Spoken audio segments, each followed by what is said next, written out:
Welcome to the Fantasy Champions Fantasy Football Podcast. Here's your host, Morgan Colby and Rick Lemon. What's going on, Fantasy Champs? Welcome into our final Week 2 show of the week. My name is Morgan Colby. I got Rick Lemon with me as always. Pop and Rick. What's up? Dude, that's crazy. We're done with Week 2 shows. Before we know it, it'll be Week 17. It literally flies. Yeah. It flies. I'm just happy football is here. And I don't want to wait 2 days for Sunday football, but it is what it is. So anyway, today we are going to get into this is more of like, this is a good show for this week and maybe into next week that you can review as a way to help you develop and build your fantasy team moving into the next couple weeks of the season. Obviously, fantasy football is more than drafting. We spend 7 months on drafting. Yeah. So feels like it. Yeah, and then during the regular season, I think equally as important is the waiver wire and adding guys through trades. And so this show is going to be crucial, very, very crucial. Rick and I are fond of trading in our leagues, and there are some people that triggers in our league. We used to be a no-trade league in our home league. We changed that. Not no trades, but we would have like 4 or 5 trades a season. And then one season, Rick and I just went nuts trading. And that season, there was probably like 50 trades. Yeah. And now the average is probably like 25 to 30 trades a year. So we are active, very, very active. You're probably sitting at home going, how can I get my league to be more active? I don't know. Send a million trade offers. Yeah. So we'll go through some buys and sells that we have today and some of the actionable steps you can take to get them. Before we do that, check out our website, fantasychampions.com. Follow us on Twitter, Instagram, Facebook, TikTok. If you're listening on Apple Podcasts, Spotify, Stitcher, or any other podcasting platforms, please leave a review and share this podcast with your friends. If you're watching on YouTube, subscribe, click the bell for notifications, comment down below questions on trades that you have, if you should do them, if you should not do them. We'll also rate trades, whatever you like. So let's jump into our main segment here for buys and sells. Before we officially jump in and start talking about some of the guys, Rick, early in the season, is there anything that you're looking to do in trades for your roster or any kind of roster analysis that you do to start looking into doing some trades? Yeah. Well, for me, I've said this before, but I really try not to overreact to week 1. So I look at what so hard to do. I know. But I look at kind of what my off-season views were on players, rankings, and I see how those players performed in week 1. Mm-hmm. And unless there is anomalies, like I think Cam Akers, for example, is somebody who you get 3 touches, that's just not like you're staying away from that. Right. But there are players that didn't have great week 1s, but was there a reason they didn't have a great week 1? What was the situation? How many targets did they get? If the receiver, who were they playing against? Mm-hmm. All these, factors. And you can catch somebody overreacting. And that's what I really look for after week 1. You get the people that just overreact over 1 week. And they're like, this guy sucks. I can't believe I drafted him. I just want to get rid of him. Mm-hmm. And then you can capitalize on people like that. Yeah. I think it's really the situation of not completely overreacting to your team after week 1 is very hard. I mean, it's hard. It's hard for me. I got Cam Akers in our home league. So I think it is in our home league. Love my roster. If you use like the Fantasy Pros league analysis tool, I'm 3rd in power rankings. I have one of the best rosters in the league. Scored the lowest amount of points week 1, and so obviously there's a difference there between what rankings say and what my actual team produced as. But that's why you don't overreact. Sometimes in fantasy football there's just a bad week, and your bad week might happen in week 1. And I've seen teams that are really good teams completely explode after week 1 because of overreaction. So never overreact to players. I always do like a ton of research if I'm really not liking a player. I try to do a ton of research on that player, figure out, like, even look up what coaches are saying about them. You know, first thing I did after the Rams game, what the crap is going on with Cam Akers and what's Sean McVay saying about it? And that did not reassure me that Cam Akers is fine. So there's that. But what I typically like to do, or especially early in the season, is kind of take it as an evaluation period. Bill Belichick likes to say it's an extension of the preseason. Yeah, he didn't actually say that, but he's alluded to it. Yes, but anyway, not that you want to, like, our season is shorter than the NFL season, so we have 14 weeks here. If you start losing 4 games to start, you're in trouble. Like, you're gonna have to hope you win 6 out of 8, you know, somewhere around that, even to have a chance at making the playoffs. Yeah. So it's like you don't want to start slow in fantasy football. It's better to start fast. But it's not over if you start 0-2. It's not over if you go 1-3 to start the season. Like, you know, use it as an analysis period for your roster and determine what is going to be the right move, what's going to not be the right move. Are there certain parts of your roster that you really like? If there's parts of your roster that you don't like, you know, then start analyzing what you want to do with those spots. So, you know, I think it's just being aware of what's going on your fantasy team instead of just randomly making trades, randomly picking guys up off waivers. There's always weak spots. So you have to determine if that weak spot is worth being weak at the expense of another spot being better, or if you need to upgrade that secondary location on the roster. But and then always, like Rick said, always take advantage of the overreactors, because that's how you get deals done. Right. Yeah, well said. All right. So let's talk about some buys and sells. We'll start with buys, and then we'll talk about sells. Number 1 on the buy list that we have is Darnell Mooney of the Chicago Bears. And Rick said this to me before the show. Pretty much everyone in that Chicago Bears 49ers game could be a buy. Even Debo, 12 points. Like, I know. So it's like, at this point, that whole game is an anomaly because it was raining. It was a monsoon. Like, we're not just talking about it was raining and it wasn't drizzling. It was like, if you've seen some of the videos from that football game, like there were floods going down the stairs in the actual stadium. Like, there was a game a couple years ago like that. I think it was another 49ers game with Garoppolo. I don't remember who they were playing, but I remember everybody overreacted because the score was like 10-6. And then everybody was out on some of the players, like George Kittle or something. And then the next week, Kittle got like 20 fantasy points. And it was like, well, maybe just because they played in a hurricane, that was why they struggled. So kind of the same thing this week. Yeah. So with that being said, Mooney becomes a great buy. We talked about him in the offseason as being the featured wide receiver for the Chicago Bears. Really him and Cole Kmet being 2 of the only options for Justin Fields to throw the ball to. Obviously, there wasn't They combined for one catch. And obviously, there wasn't a lot of opportunity to be spread around. How many times did Fields throw it? 18? Yeah, he had 18 pass attempts. Something like that. So, I mean, when you talk 9 completions.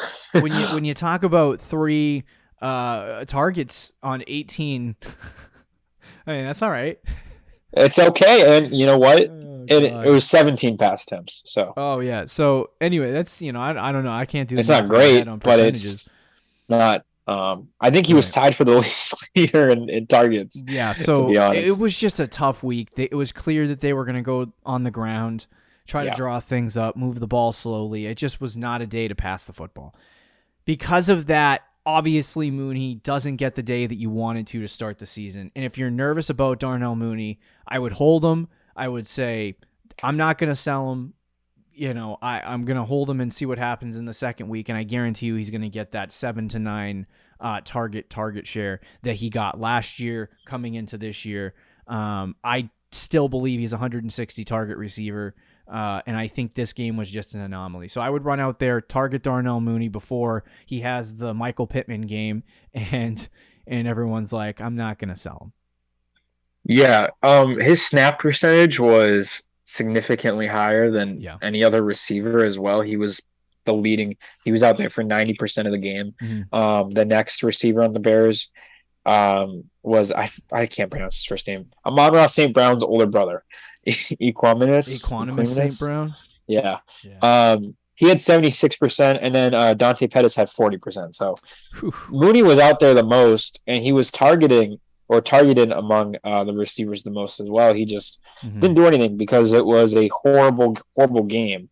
Montgomery led the team in catches with 3. So nobody really could do anything for the Bears other than the big plays that they got, which did not go to Mooney, unfortunately. But I think in a normal game, Fields is going to look for Mooney a lot. He is their number one receiver. That's not going to change. And the 1 point this week was an anomaly. If he sucks again, though, I will be a little nervous against Green Bay. And Green Bay does have a good defense. So it is going to be a little worrisome for me as a Mooney guy. If he struggles fantasy points wise, it'll be a little bit concerning. But what I'm really going to be looking for is the target share. Yeah, if he only gets like 3 targets or 4 targets again, then I'm going to be like, all right, there's something going on. But if he gets like 8-9 targets or above this week, then I'm going to be like, all right, we'll be fine. Right, but it's a good time to buy him because somebody probably drafted him in like the 6th round and is like, he's just a guy and he got one fantasy point, so you can probably get him at a good price right now. And I would do that, and since I expect that he will start to dominate in that offense because that's what I projected. I'm a Mooney guy, Yeah, I believe I buy in. Go get yourself Darnell Mooney from the panicking Darnell Mooney owner.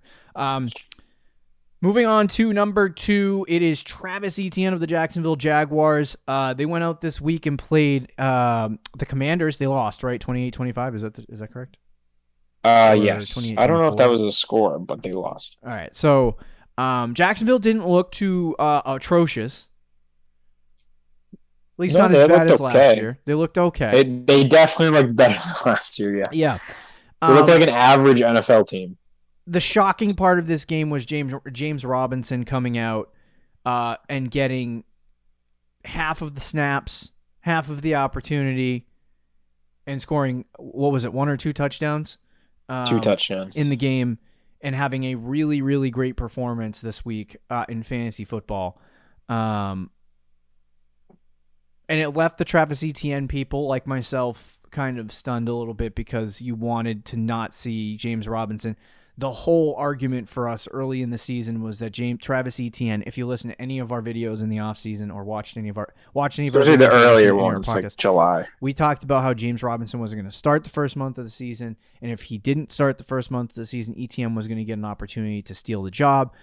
James Robinson comes back earlier, and now we're kind of in a situation where Robinson plays, but usually coming off those Achilles, those guys don't start well, and Etienne looked fine. And historically, nobody ever has, including Cam Akers. I heard somebody say this the other day that, and this is true, that not Travis Etienne, James Robinson is not really an explosive running back. Like, that's not how he runs. He's more of like a downhill physical runner. So he doesn't need that same burst or explosiveness that maybe a guy like Travis Etienne needs. And because of that, maybe that doesn't really affect his... Because, essentially what they've said about what was the injury? Achilles, right? Yep. What they say with Achilles injuries is that you just don't get the same explosiveness back no matter how hard you train or try after an Achilles injury. And so that was the situation. But if he doesn't need explosiveness, then he doesn't really need his Achilles. Just rip it out. So apparently, yeah. I don't know. But if he continues to end up being good for the team, then he's obviously going to have a role. But the reason why Etienne is a buy is because he didn't have the greatest week. He had 8 points. But he had 8 points and he had 2 opportunities to score a touchdown. Yeah. One was an overthrow by Lawrence and the other one he just dropped. And so, like, if you look at and then you look at the other plays that Etienne had, he looks really explosive. Like, he looks very, very good. He looks like the most talented weapon that they have on the offense outside of Trevor Lawrence. He had 11 yards per carry. I know. I only had 4 carries, but like, he looks good. He looks really good. And I think at some point this year, either he's going to get ceded the opportunity on the ground, or he's just going to straight split with James Robinson. In the meantime, Travis Etienne is going to get the pass catching work, 4, 5, 6, 7 targets a game, and I think he's going to be in the same conversation as a Alvin Kamara in terms of what his production was, in terms of the split between him and Mark Ingram back in the past 3 or 4 years ago. So I think that Etienne is going to be fine. I think in PPR leagues with the pass catching, he's perfect. And I think that at some point, those touchdowns that he didn't have this week, they're going to fall to him in the right direction. He will score, and it'll turn weeks around like this from 8 points into 20 points. So just patience is what you gotta practice with Travis Etienne. But if somebody drafted him in the 4th round and they're like, this guy's a garbage can and a half, and they're trying to trade him, then I would go out and try to acquire him because I really do believe in his upside. Yeah, he had another run in that game for like 16 or 17 yards that got called back because of a penalty. Oh, no freaking way. Yeah, he was electric when he was on the field. Yeah. And yeah, those missed opportunities, the drop pass and the Trevor Lawrence overthrow. As disappointing as that was, it's also kind of encouraging because they were looking for Etienne in the red zone through the air. Yeah. And he only had 4 targets, but it felt like he could have easily had more. So I think against the Colts this upcoming week, maybe you see him at that 5-6 target mark, and maybe he actually gets a touchdown, and all of a sudden you're looking at a 15, 16 point week from Etienne. And that whoever has Etienne is probably panicking hard right now because he only had 6 touches, which is definitely concerning to say the least. But we saw the explosiveness, we saw the talent, we see the pass catching upside in PPR leagues. He should still be fine. It might cap his ceiling of what we kind of hoped he might have been in the off season. I don't know if he's going to reach that sort of ceiling, but I think he'll still be solid, especially as like an RB2. Yeah, I think you're looking at a really solid RB2. Yeah. All right, final buy that we have for you this week is Cortland Sutton of the Denver Broncos. Obviously, this week he had, 12 points? In PPR, I believe, yeah. In PPR, he had 12 points. Or 11.2. And then Jerry Jeudy had his 20 points. Yep. So the Jerry Jeudy stands like us are grinning from ear to ear, but it's clear that Cortland Sutton... I got up and jumped when I saw that Jeudy touchdown. Oh my God, I was like, did I message you before you saw it? No. Okay, good. All right, I didn't ruin it for you.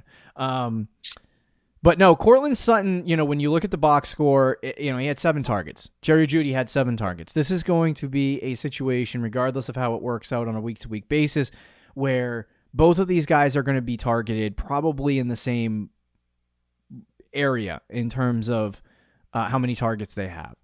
And so I don't think it's going to be exactly 7-7 every single week or, even every single week, but it's going to be relatively close.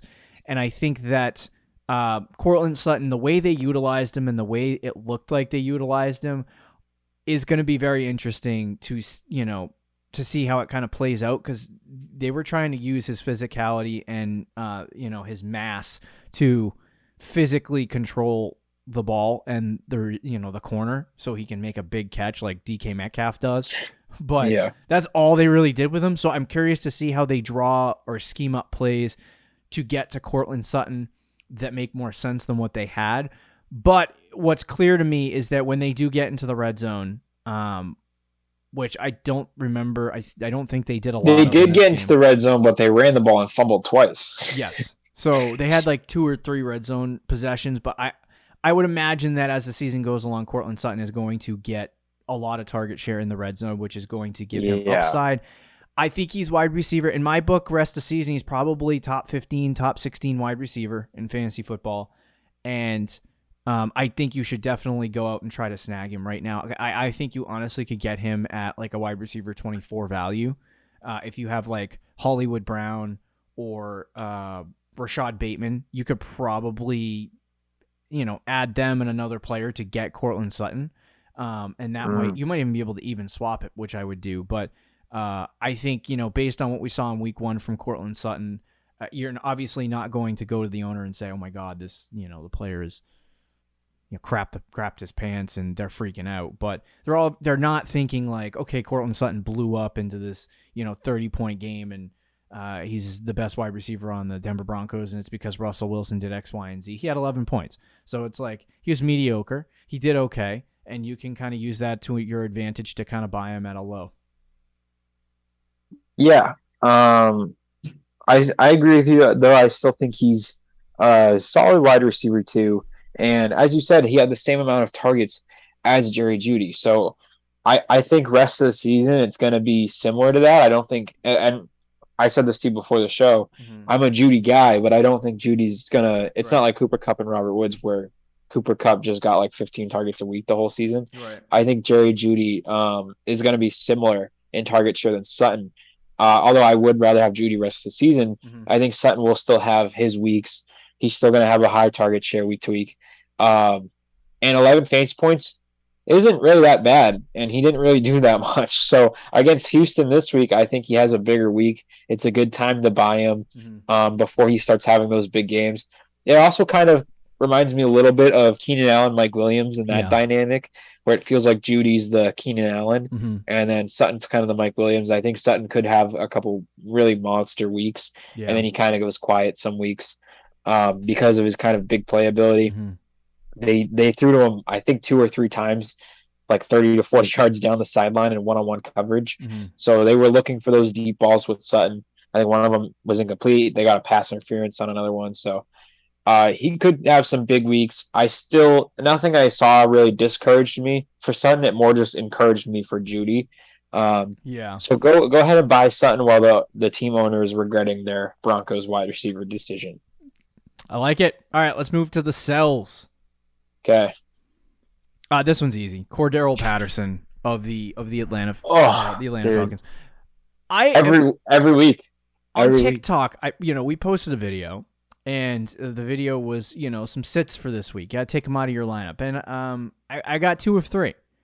But the TikTok people will not. You got Amari Cooper, Damian Harris. Yeah, nailed them.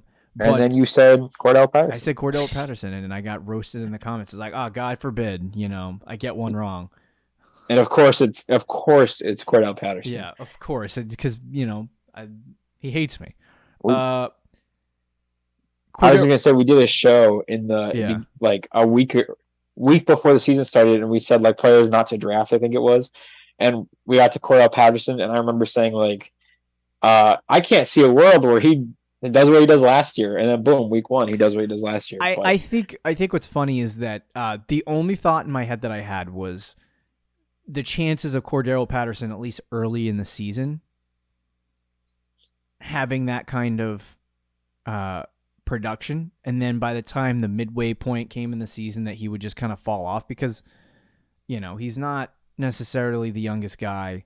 No, he's not. So I don't think it's got long-term ramifications, but it is very, very concerning with the Atlanta Falcons and them just continually force-feeding 25 touches. A guy who actually looked okay in the game. Like, he looked pretty good. Yeah, he really didn't look that bad, which that was the thing I was kind of But I believe they started the game with, and I'm not sure if this is true or not, Damian Williams played, correct? Yes, and this is true. Hurt. What you're about to say. Yes. So once he got hurt, Patterson took over as, the fullback. Not the fullback, but the main back in the backfield. Right. And that's what led to this. Now, there are going to be people in your league that like Cordero Patterson, that want Cordero Patterson, that see those 22 points and they just had him last year. They get excited. And you're going to be able to sell them this guy. And I would do it right now. Pick up your phone, message the Cordero Patterson manager from last year. Maybe they have Cortland Sutton. I would trade Cordell Patterson in a heartbeat to get Cortland Sutton. Yeah, 3.5 seconds. whatever it takes you to punch it in on Sleeper. But yeah, I would trade Patterson. I don't see any. I could see him having a couple of really good weeks here at the beginning of the season, like I said.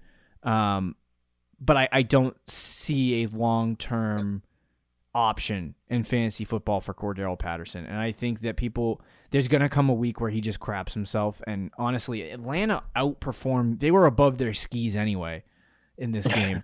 So, like, yeah. They're going to play a football team, and they're going to end up being really bad. Yep. Like, they are the worst team in the NFL. They are going to have the first overall pick. Bryce Young. I don't know the way they played week 1. Bryce Young is going to Atlanta. Okay, you heard it here first. Anyway, so I do think that you're going to see Cordero Patterson fall apart here at some point, and I would trade him before that happens to you. Yeah, there's no disagreements here. Okay. Rick, why don't you tell us why number 2, James Robinson, is a sell this week? I know we just talked about Etienne, but kind of along those same lines, we're going to go James Robinson here as a sell. And I don't mind James Robinson the rest of the season, but it is a good time to sell him in PPR. He got pretty much 20 fantasy points, 19.9, which is, I don't think he's going to do that again. I think the rest of the season you're looking at kind of a low-end RB2 because he's not really going to get a lot of passing work. I think Etienne is the passing down back. And even though he had 20 fantasy points, he was still only at a 49% snap percentage. It feels like they're going to be kind of in a split, and you can get pretty much probably low-end RB1 value right now for James Robinson because of the week 1 that he had, especially for the J-Rob people out there. So I would be looking to sell him. He's got the Colts this week. I'm not too thrilled about that matchup. And he's just like, why would you want a guy in PPR leagues who's going to get 2 targets when you know that there's a guy behind him who is the pass catching back? Yeah. And you know what you could get for James Robinson right now. And again, I don't mind Robinson rest of the season. I think he's, he could be a decent flex play week to week, but you can get a lot more than that for him right now. And I think the week that he had 2 touchdowns is probably going to be one of his best weeks of the season, at least to start the year. So sell James Robinson. Yeah, I am of the mind that I don't actually think James Robinson is a horrible player to have on your squad. No. I think he'll actually provide at least some kind of flex ability. So I don't think he's like a sucky player, or like I'm not trading him because I don't like with Cordero Patterson. I think he's gonna suck at some point. It's only a matter of time. But with James Robinson, I think he's going to be fine. I think he'll probably end up being a mid-range to low-end RB2, which is great to have. The main reason why I say sell him is because I think that, what did he have, 19 points in PPR? 19.9. So essentially so basically 20. So I just don't think on a week-to-week basis, like he had 2 touchdowns in this game. You take those 2 touchdowns away, he gets the same amount of fantasy points as Travis Etienne. And if those other 2 touchdowns that Etienne didn't get, where he dropped the ball and he got overthrown, if those had converted to touchdowns for Etienne, we would be talking about him having a 20-point day and James Robinson not having a 20-point day.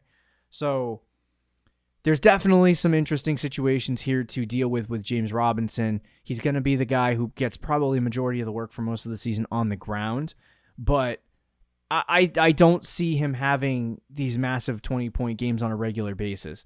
I think he's probably going to see between 10 to 15 points, probably a week, depending on the matchup, and he's going to provide that. But right now, you can sell him as if he's going to perform like he did in the last couple of years, where he was basically an RB1 in some instances. So I would use that as an opportunity to sell him, even though it would be totally fine to hold on to him. I just think it's a good opportunity to at least market him to other teams and see if you can get a better player for that better player price instead of having James Robinson, who's just going to sit as your second, running back on your team, or your, flex running back. Yeah. But any more thoughts on James Robinson? No, I think we can move on. Okay. Final conversation. I say conversation strongly, that Rick and I are going to have is number 3, which we couldn't agree on. So Rick says Gabe Davis. Uh-huh.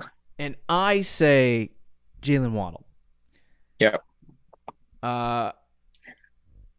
Rick, if you had to have one player rest of the season, who would you have? I would pick Jaylen Waddle between these two. I would pick Gabe. I would pick Jaylen. I would pick Gabe Davis. What? Yeah. You Who would you rather have rest of the season? You Gabe say Gabe Davis. Davis. Gabe Davis. Jaylen Waddle.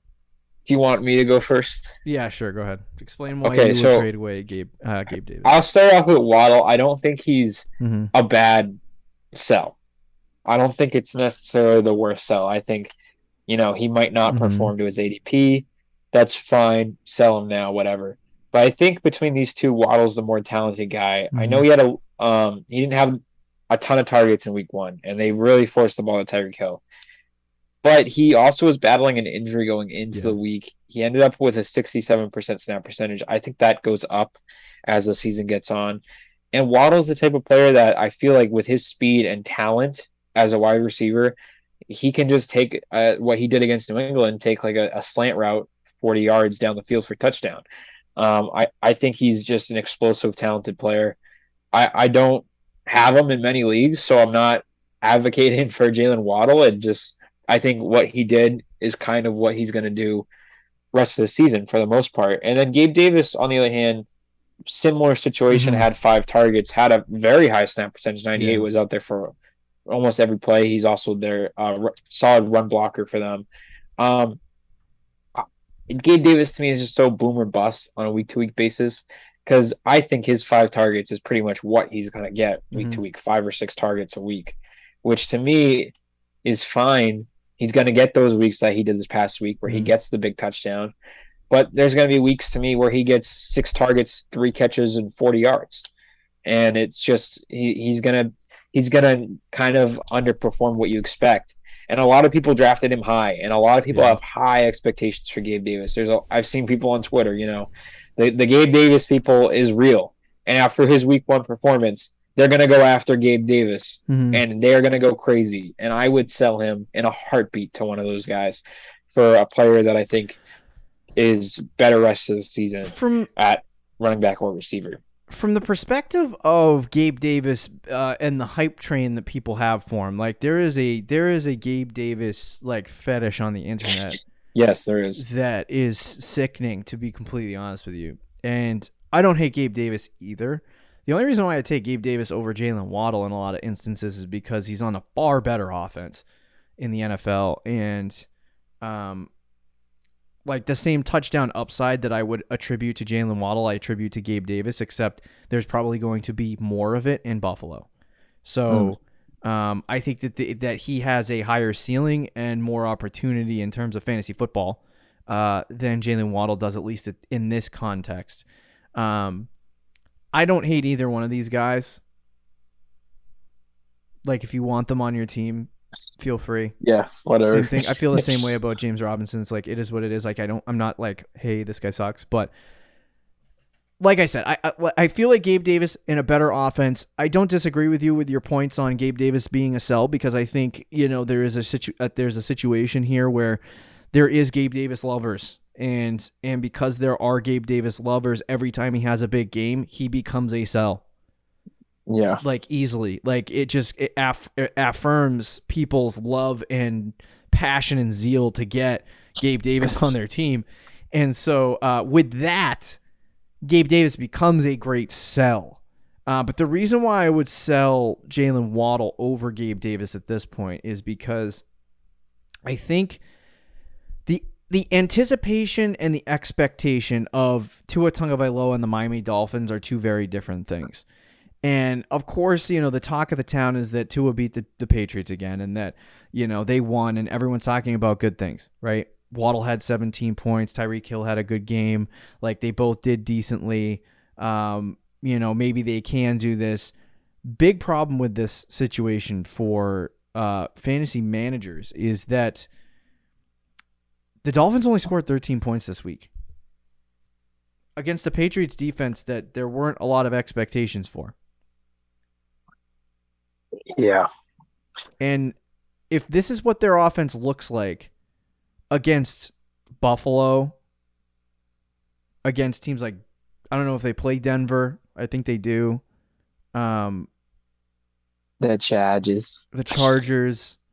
Right. It's just, I don't see how they have massive amounts of success outside of dump offs and swing routes and short stuff that Tua can get them the ball.